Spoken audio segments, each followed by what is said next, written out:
He smiled when he signed the divorce papers, as if freedom had just been handed to him in black ink and expensive paper. But Ethan Caldwell had no idea that the moment his silver pen touched the page, the first wall of his empire had already begun to crack. The conference room on the 47th floor of Caldwell Holdings was so quiet that Clara Bennett could hear the soft scrape of the attorney sliding the final document across the glass table. Beyond the windows, downtown Chicago glittered under a pale winter sun. All steel, traffic, and ambition. It was the kind of view Ethan loved, high enough above the street to make the world below look small. Clara sat across from him in a simple cream coat, her hands folded, her face calm in a way that bothered him more than tears would have. For 3 years, she had worn the title of Mrs. Caldwell like a dress borrowed from a world that never wanted her in it. No diamond necklace. No public demands. No dramatic scenes in hotel lobbies or charity galas. Just quiet presence, quiet work, quiet endurance. Ethan mistook that silence for weakness. He always had. He leaned back in his chair, his tailored navy suit sharp enough to cut shadows, and gave her a smile that never reached his eyes. "You played the loyal wife well, Clara," he said, his voice smooth, almost bored. "But the game is over." Clara looked down at the papers.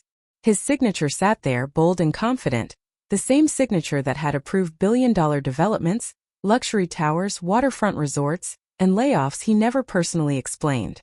Then she slowly removed her wedding ring. It was not the biggest ring Ethan could have bought. It was not even close.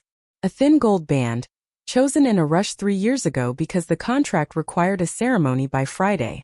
He had once called it practical. Clara had once called it enough.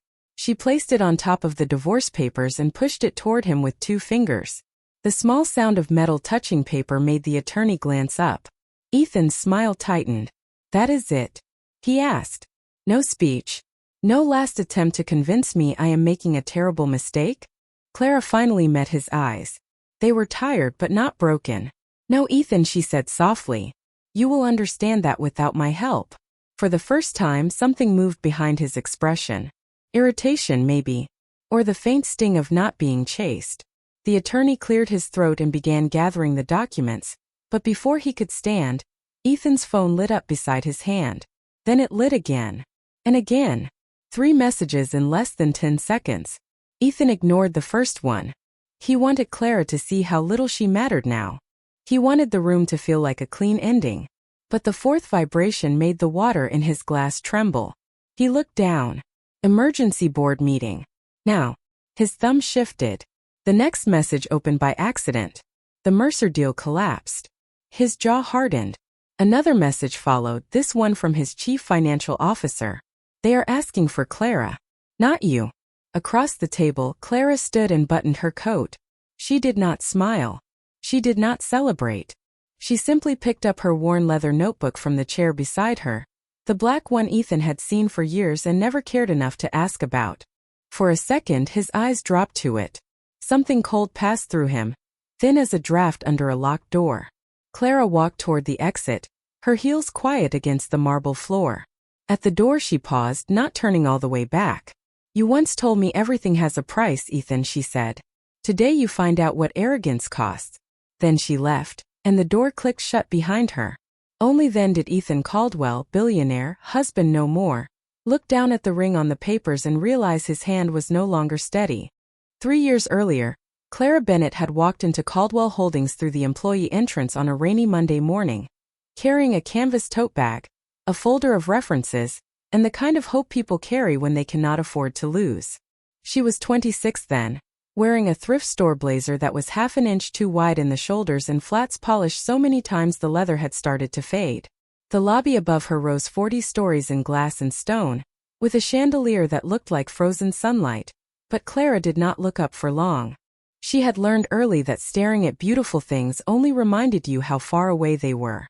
Her mother had a hospital bill sitting on the kitchen table back in Cicero, beside an orange bottle of pills and a stack of envelopes marked past due.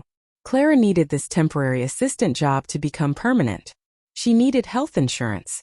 She needed 1 month without choosing between groceries and electricity. By 8:15, she was already at her desk outside Ethan Caldwell's office, memorizing schedules, correcting a travel mistake no one had noticed, and preparing coffee exactly the way his former assistant had written it down. Black, no sugar, no lid if he was staying on the executive floor. At 9 sharp, Ethan stepped out of the elevator with 2 attorneys, 1 board member, and Vanessa Pierce walking half a step too close beside him. He did not greet Clara. He glanced at her badge, then at the file in her hand. "You are the temp?" Clara stood. "Yes, Mr. Caldwell. Clara Bennett." He took the file, scanned the first page and stopped. "Who corrected the Riverside zoning attachment?" "I did," she said. "The old version had the wrong setback measurement. It said 12 feet. Cook County requires 15 for that parcel." One of the attorneys blinked. Ethan looked at her fully for the first time. Not warmly, not kindly, just carefully, the way a man might look at a locked door that had opened without permission. By lunch, she had fixed 2 contracts, found a missing permit, and rescheduled a meeting in Denver before the snowstorm shut down flights. By 7 that evening, everyone else on the executive floor had gone home except Clara and Ethan. His office door was half open. She heard his father's attorney say, "The will is clear. If you are unmarried by Friday, controlling shares move into board supervision until you turn 45. Ethan's voice went flat. "That is ridiculous. Your father wanted proof of stability." "Public stability," the attorney said. "A household. A spouse. A reputation that does not scare investors." Clara lowered her eyes to her keyboard, pretending not to hear. But Ethan noticed everything when money was involved. 10 minutes later, he called her into his office. The city glowed behind him, and his face held no embarrassment, only calculation. "Miss Bennett," he said, "I understand your mother is receiving treatment at Lakeshore Medical." Clara's fingers tightened around the edge of her folder. "That is private. It is also expensive." Her breath caught, but she did not answer. Ethan placed a document on his desk. "I have a proposal. 1 year at first. 3 if necessary. A legal marriage. Separate rooms. Separate lives. Full medical coverage for your mother, and a settlement generous enough for you to walk away comfortably when it ends." Clara stared at him, waiting for the insult to feel less sharp. It did not. "You are asking me to become a business solution," she said. "I am offering you one," he replied. For a long moment, rain tapped against the windows like small warnings. Clara thought of her mother trying to smile through pain. She thought of rent, pills, bus fare, and the freezer with 1 box of waffles left inside. Then she picked up the contract. On the last page, beneath all the polished legal language, she wrote 1 sentence by hand before signing. "No public humiliation." Ethan glanced at it, amused, and signed below her name without reading it twice. By the 3rd morning, Emily had learned the strange rhythm of having nowhere to belong. The city did not stop for people like her. It just opened its doors to everyone else, then closed them quietly in her face. She washed up in the restroom of a downtown bus station, using cold water and a paper towel that tore in her hands. She brushed her hair with her fingers, smoothed the wrinkles from her coat, and tried to make herself look like a woman who still had a plan. But every reflection told the truth. Her cheeks were pale. Her eyes were tired. Her backpack was getting heavier. Not because it held much, but because it carried everything she had left. At noon, she walked into a small employment office 2 blocks from the train station and filled out 3 applications with a borrowed pen. Address, the form asked. Phone number, the form asked. Emergency contact, the form asked. Emily stared at those empty lines until the words blurred. How could a person prove she wanted to work when she could not even prove where she slept? She pushed the papers back across the desk anyway. The woman behind the counter gave them 1 quick look, then gave Emily that soft, careful smile people used when they had already decided no. "We will call you if something opens up," she said. Emily almost laughed because there was no number to call. Outside, the March wind moved between the buildings, sharp and damp, and she pressed her hands deep into her pockets. Her fingers touched an old receipt, a broken hair tie, and nothing else. No money. No food. No spare chance. And then, like a spark in the cold, she remembered the man at the station. His wet hair. His trembling hands. The way he had looked at that $10 bill like it was not money but mercy. For a second, bitterness rose in her throat. Maybe he had lied. Maybe he had taken her last meal and disappeared forever. But the thought did not sit right. She remembered his voice cracking when he promised to pay her back. She remembered the shame in his eyes. Emily stopped walking and whispered to herself, I believed him. That has to mean something. Near the corner, a bakery worker stepped outside carrying a black trash bag. The smell of warm bread drifted into the street, and Emily's stomach tightened so hard she had to lean against a brick wall. The worker noticed. She was an older woman with silver hair tucked beneath a red cap and flour dust on her sleeve. Honey, are you all right? Emily straightened too quickly. Yes, I am fine. The woman looked at her backpack, her thin coat, her proud little smile that was barely holding together. Then she reached back through the door and came out with a paper bag. It held a roll, a small cup of soup, and an apple with one bruise near the stem. We made too much today, the woman said. Emily knew that was not true.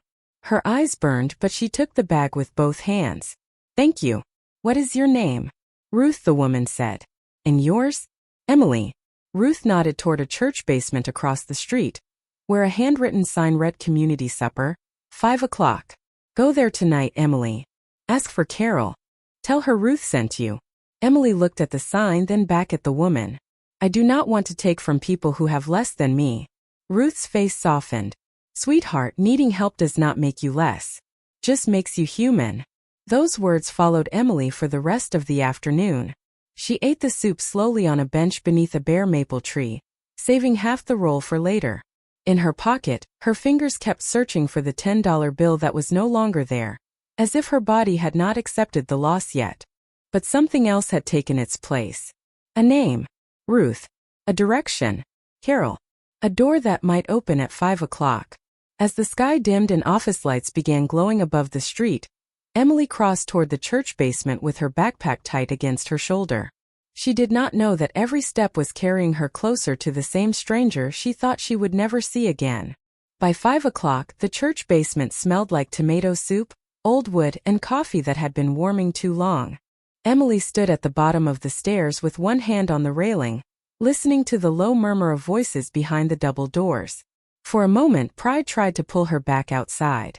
She was not used to being the person in line.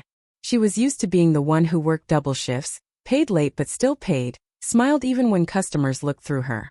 But Ruth's words pressed gently against her fear. Needing help does not make you less. Just makes you human. So Emily opened the door. Folding tables filled the room, each one covered with paper plates, plastic cups, and little vases made from empty jars. Volunteers moved between the rows, offering soup, bread, and quiet kindness. No one stared. No one asked for proof of suffering. Near the serving counter, a woman with round glasses and a gray sweater looked up from a clipboard. You must be Emily, she said. Ruth called ahead. I am Carol. Emily blinked, surprised by the warmth in her voice. Ruth called? Carol smiled. She worries about everyone within a 10-block radius. Come on. Let us get you something hot. Emily wanted to say she was fine, but her stomach answered before she could. Carol handed her a tray and led her to a small table near the wall. The soup was simple, the bread was soft, and for the first time in days, Emily ate without calculating how long the food needed to last. Across the room, people came and went. A man in a delivery jacket. A woman still wearing office shoes. An older veteran with careful manners.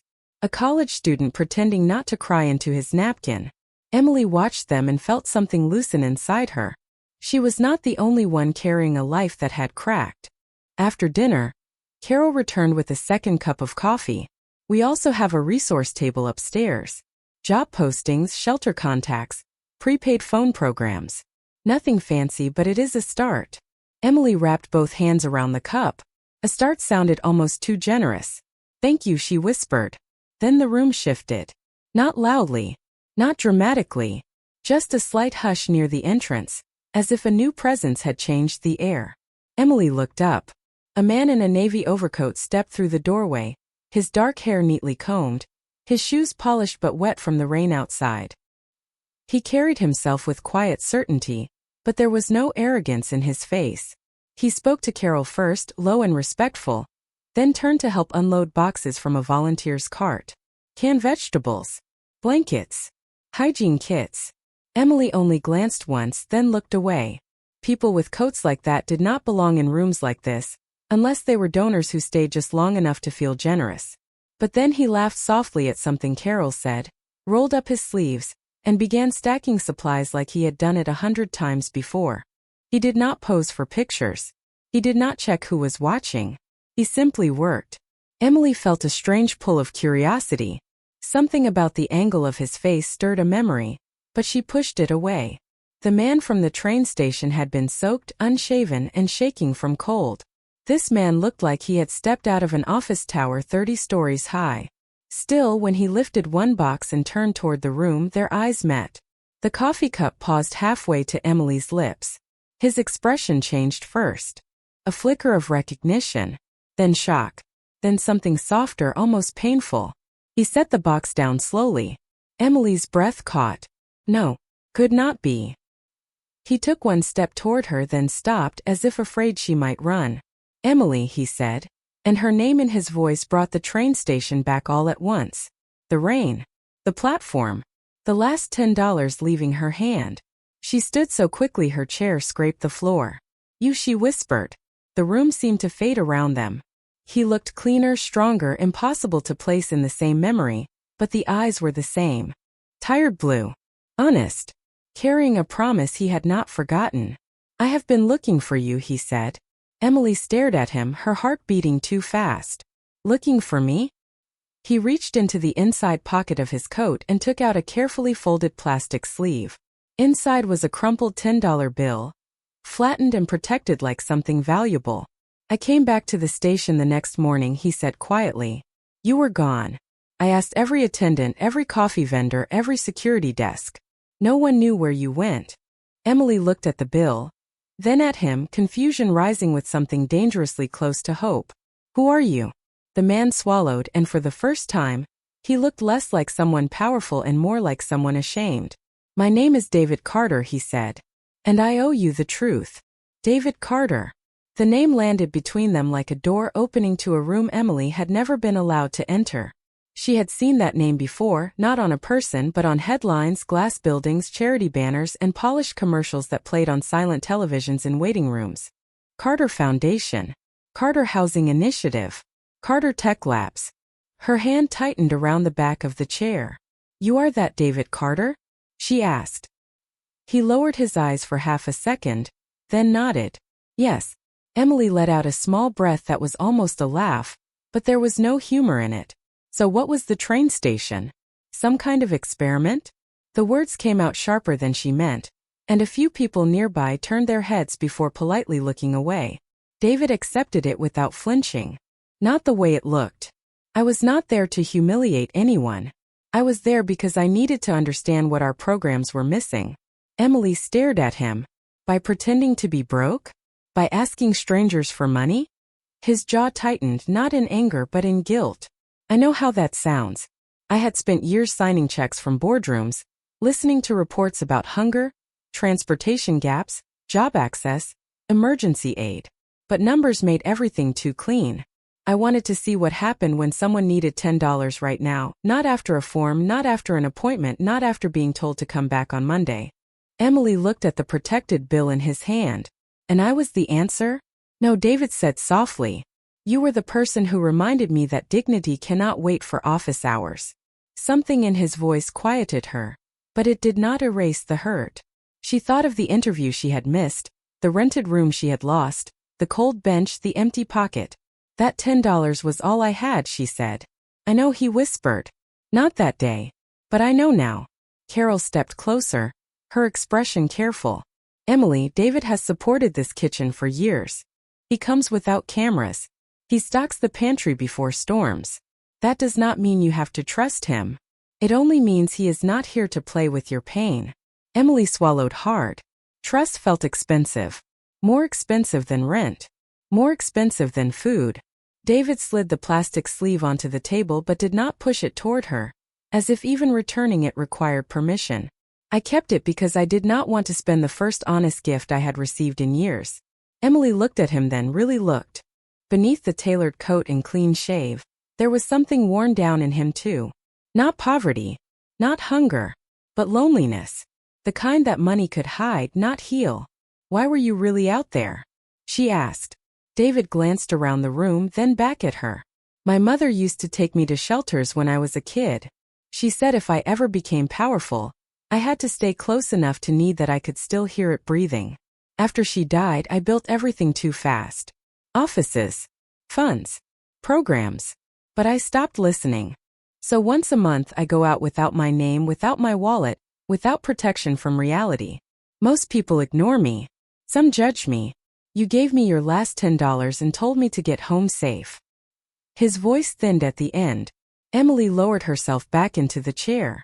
The anger was still there, but now it had company. Confusion. Sympathy. Fear. What do you want from me? David took a careful breath. Nothing you do not choose. But I would like to repay what you lost. A job interview. Place to sleep. A chance to stand again. She shook her head immediately. I do not want charity. Then do not take charity, he said. Take an opportunity. The Carter Foundation needs people who understand what it feels like when help is too slow. We have an entry-level outreach position opening this week. Pay training.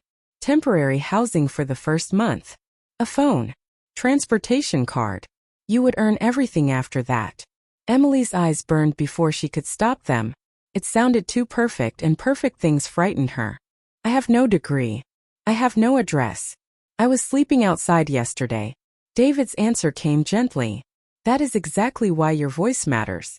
Emily looked down at the $10 bill sealed in plastic. Yesterday, it had been proof of everything she lost. Now it sat between them like a strange little bridge. She did not say yes.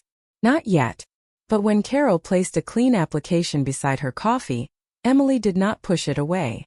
Emily spent that night in a clean room above the church office, wrapped in a donated quilt that smelled faintly of lavender detergent. It was not much bigger than a walk-in closet, with one narrow bed, one lamp, and a window facing the alley, but to her it felt almost unreal. A locked door. Pillow. Heat humming softly through the vent. She placed her backpack on the floor and sat on the edge of the mattress for a long time, waiting for the comfort to disappear. It did not. In the morning, Carol knocked gently and handed her a prepaid phone, a bus card, and a folder with the Carter Foundation logo pressed neatly into the corner. Emily touched the logo as if it might burn her. You are allowed to accept tools, Carol said, reading the doubt on her face. Tools are not chains. Emily wanted to believe that.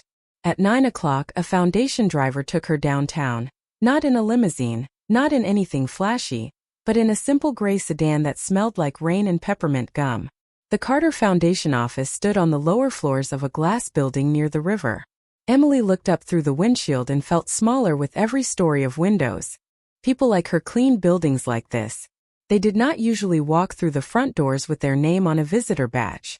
Inside, the lobby was bright and quiet, all marble floors and soft footsteps. Emily kept one hand on the strap of her backpack, fighting the urge to apologize for taking up space. David met her near the elevators, wearing a charcoal suit but no tie, as if he had tried to look less intimidating and failed. Good morning, Emily, he said. Did you sleep? A little, she answered. That was more than true. It was the best sleep she had had in days. He nodded, not pushing for gratitude. I want to introduce you to Maya Reynolds, our outreach director. She runs the training program. You would report to her, not to me. Emily glanced at him. Why are you telling me that? Maya was in her early 40s, sharp-eyed, warm-voiced, and direct in a way Emily immediately trusted. We do not need a polished resume from you today, Maya said. We need honesty, consistency, and the ability to listen. Can you do that? Emily straightened. Yes. Good. Then we can teach the rest. For the next hour, they walked her through the position. Outreach assistant. $22 an hour during training. Health benefits after 90 days. Temporary housing in a partner residence for 30 days, with support finding a room after that. Her job would be to help people navigate food programs, emergency transportation, job referrals, and shelter paperwork without making them feel invisible. Emily listened, trying not to cry in front of strangers. Every detail sounded like someone had gone back through her last week and built a bridge over each hole she had fallen into. Then Maya handed her a badge with her name printed on it. Not visitor. Staff. Emily stared at it until the letters blurred. David stood by the door, silent, letting the moment belong to her. She clipped the badge to her coat with shaking fingers. I still do not know why you trust me with this, she said. Maya answered before David could. Because people who have stood in the rain know where the roof leaks. By noon, Emily was sitting at a desk near the outreach team, learning the phone system, when her first call came through. A woman needed bus fare to reach a job interview across town. Emily froze, then looked at the small laminated guide beside her keyboard. Emergency transit request. Same-day approval. No shame. No delay. Her throat tightened. She approved the card, wrote down the pickup location, and told the woman, "You are going to make it on time." After the call ended, Emily looked across the office. David was watching from the hallway, and for the first time since the train station, she did not look away. For the next 2 weeks, Emily learned what it felt like to be needed instead of merely tolerated. Every morning, she arrived early enough to watch the river turn silver between the buildings, her staff badge clipped carefully to her coat like a promise she was still afraid to believe. Maya trained her hard. No pity in the voice. No rushing people through panic. No making them repeat painful details unless the form truly required it. Emily wrote everything down in a small notebook Carol had given her. But some lessons did not need ink. She already understood the silence on the other end of the phone when someone was ashamed to ask for food. She understood the nervous laugh of a person who said, "It is not that bad," when it was absolutely that bad. She understood how one late bus could become one missed interview could become one lost room, and one lost room could turn a whole life into a backpack. That understanding made her good at the job in a way no certificate could have taught. Still, when the office emptied at night and the glass walls reflected the city lights, doubt came back for her. One Thursday evening, she stayed behind to finish a stack of intake notes. Rain tapped softly against the windows. The whole floor smelled like printer paper and cold coffee. David appeared near her desk carrying 2 paper cups. "Tea," he said. "From the lobby cafe. No sugar because Maya said you hate sweet tea." Emily took it carefully. "Maya talks too much." David smiled. "Maya talks exactly enough." For a while, they sat across from each other without the old tension. He asked about her first week in the partner residence. A small room in a women's housing program 3 subway stops away. She told him the shower pressure was terrible. The elevator complained like an old man, and she loved it more than any place she had ever slept. He laughed softly and the sound warmed the quiet. Then Emily looked at the folder in front of her, and felt the question she had been avoiding rise again. "Why me, David? Really?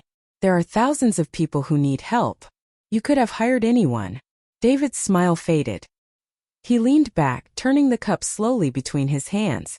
"Because when I was standing on that platform with nothing but a lie around me, most people looked through me. Some were busy. Some were afraid. Some had their own battles. I do not blame them. But you stopped. You asked questions. You doubted me, but you still saw me." Emily stared at the steam rising from her cup. "That does not make me special." "No," he said gently. "It makes you rare." The words touched something vulnerable, and she looked away before he could see too much. Outside, a siren passed somewhere far below, softened by the rain. David reached into his coat pocket and placed the protected $10 bill on the desk between them. "I keep thinking this belongs to you," he said. Emily shook her head. "I gave it away." "Then what is it now?" She looked at the bill, wrinkled and ordinary, yet somehow heavier than all the polished things in the building. "A reminder," she said. "Of what?" "That help should arrive before someone has to beg for it." David was quiet for a long moment. Then he said, "Build that with me." Emily looked up. "What?" "A better emergency aid program. Same-day transit, meals, temporary phone access, small cash support with dignity built in. No endless waiting. No maze. We have the funding. We do not have the right design." Her pulse quickened. "David, I have been here 2 weeks. And you have been on the other side of the counter," he said. "That is the experience we keep failing to hire." Fear moved through her first. Then possibility. She touched the edge of the $10 sleeve, and for the first time it did not feel like proof of loss. It felt like a blueprint. Emily did not sleep much that night. In the small partner residence room, she spread notebook pages across the bed like pieces of a map, each one filled with names, arrows, questions, and memories she wished she did not understand so well.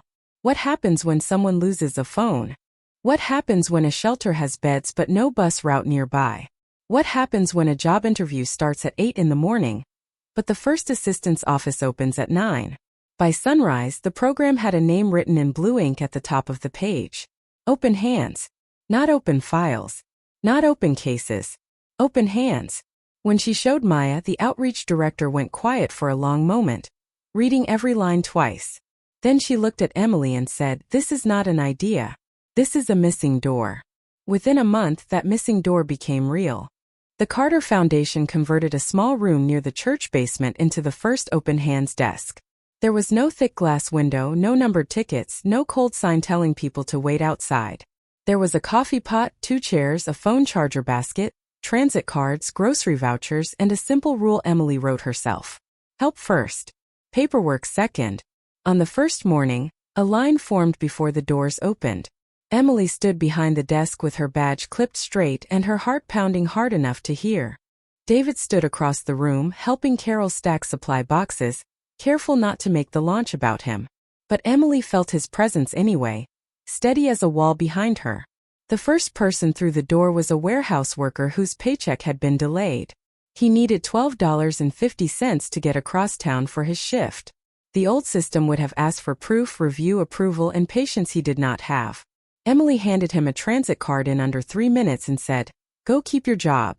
We will finish the form when you can breathe." His face changed. Not dramatically. Just enough. Like someone had moved a weight off his chest. That became the rhythm of the day. A prepaid phone for a woman waiting on a hiring manager. A grocery card for a man choosing between dinner and laundry. A ride voucher for someone trying to reach a medical appointment. Small things. Ordinary things. But Emily had learned that ordinary things could become cliffs when a person had no bridge. By evening, her feet ached, her voice was nearly gone, and the coffee had gone cold, but she did not want to leave. David found her sitting alone at the desk after everyone else had stepped out. The $10 bill, still sealed in its plastic sleeve, lay beside the sign-in sheet. He looked at the room, then at her. "You built something beautiful." Emily shook her head softly. "No. We opened something that should have been open already." David smiled, but there was emotion behind it he did not try to hide. "My mother would have loved you," he said. The words startled them both. Emily looked down, afraid of how deeply they landed. Over the next several months, Open Hands spread to 3 locations, then 6. Local shelters called it the fastest help they had ever seen. Employers began sending applicants there when transportation fell through. Churches, libraries, and food banks asked for training. Emily stood in rooms full of professionals with polished shoes and expensive pens, telling them what it felt like to be treated as a problem instead of a person. First her hands shook. Then they steadied. David watched from the back of those rooms, never interrupting, never taking credit. Slowly, the distance between them changed. It was no longer donor and recipient, millionaire and desperate girl, rescuer and rescued. It became 2 people standing on opposite sides of the same wound, trying to close it together. And one rainy evening, exactly 6 months after the train station, Emily found the protected $10 bill waiting on her desk with a note in David's handwriting. Not paid back. Paid forward. 1 year after that rainy evening at the train station, Emily stood inside the main hall of the Carter Foundation, staring at a wall covered with small white cards. Each card held one sentence from someone Open Hands had helped. "I made it to my interview. I kept my room. I called my sister. I ate dinner that night. I felt human again." The sentences were simple, but together they filled the room with something larger than applause. They were proof. Not the loud kind that needed cameras. The quiet kind that changed how a person breathed. Emily wore a navy dress Maya had helped her choose, modest and soft, with her staff badge still clipped near her heart because she refused to take it off. Around her, volunteers moved between tables, church ladies arranged trays of cookies, and donors in suits stood beside people who had once stood in line for soup. No one was separated by status tonight. That had been Emily's one rule for the anniversary gathering. No special tables. No velvet ropes. No speeches that made pain sound like a marketing story. David had agreed before she even finished asking. Now he stood near the entrance, speaking with Ruth and Carol, laughing as Ruth scolded him for stacking coffee cups the wrong way. The sight pulled a smile from Emily before she could stop it. He looked different to her now. Still wealthy. Still powerful. Still the kind of man whose name could open doors across the city. But she no longer saw the glass building first. She saw the man who carried supply boxes without cameras. The man who remembered names. The man who had learned to listen again. When the room settled, Maya tapped a spoon gently against a glass. Emily expected David to step forward, but he did not. Instead, he looked at her. "This is yours," he said quietly. Her pulse jumped. "Mine?" "Open hands began with your last $10, he said. "It should be your voice they hear tonight." Emily walked to the front of the room, hands cold, throat tight. For a second she saw herself as she had been a year ago, wet coat, empty pocket, no address, no phone, no plan. Then she looked at the wall of cards and steadied. "A year ago, I thought losing $10 meant I had lost the last thing keeping me safe," she began. "But I was wrong. That bill became a question. What if help could move faster than shame? What if kindness had a system behind it? What if no one had to prove they were broken before someone believed they deserved a hand?" The room went still. Emily glanced at David, and his eyes shone with quiet pride. "Open hands did not save people," she continued. "People are not projects. People save pieces of themselves every day. We just make sure the door is not locked when they arrive." Applause rose slowly, then warmly, filling every corner of the hall. Emily stepped back, overwhelmed. But before she could disappear into the crowd, David came forward holding a small wooden frame. Inside it was the same crumpled $10 bill, sealed carefully behind glass. Beneath it a brass plate read, "Help first. Paperwork second." Emily covered her mouth with one hand. David's voice lowered so only those near the front could hear. "I kept trying to repay you," he said. "But you taught me some gifts are not meant to be returned. They are meant to become a promise." Then he reached into his pocket, not with drama, not with performance, but with a trembling honesty that made the whole room hold its breath. He opened a small velvet box. Inside was a simple ring, elegant but not loud, catching the light like rain on the station platform. "Emily," he said, "I do not love you because you saved me $10. I love you because you saw a stranger when the world saw an inconvenience. You made me a better man, a better leader, and a braver human being. Will you let me spend my life building open doors with you?" Emily could not speak at first. She looked at Ruth, crying openly. Carol smiling through tears. Maya nodding like she had known all along. Then she looked at David, the millionaire who had once hidden behind a disguise, and the man who now stood before her with nothing hidden at all. "Yes," she whispered. "Not because you changed my life. Because you changed with it." Months later, their wedding was held in the same church basement where Emily had once walked in, hungry and afraid. There were flowers in mason jars, coffee in paper cups, and the framed $10 bill on a small table near the door. No one called it a fairy tale. Fairy tales made kindness sound like magic. Emily knew the truth. Kindness was a choice. Dignity was a practice. Love was not proven by wealth, but by what someone did when no applause was waiting. And every time rain touched the windows, she remembered the platform, the stranger, the bill, and the moment her empty hand became the beginning of everything.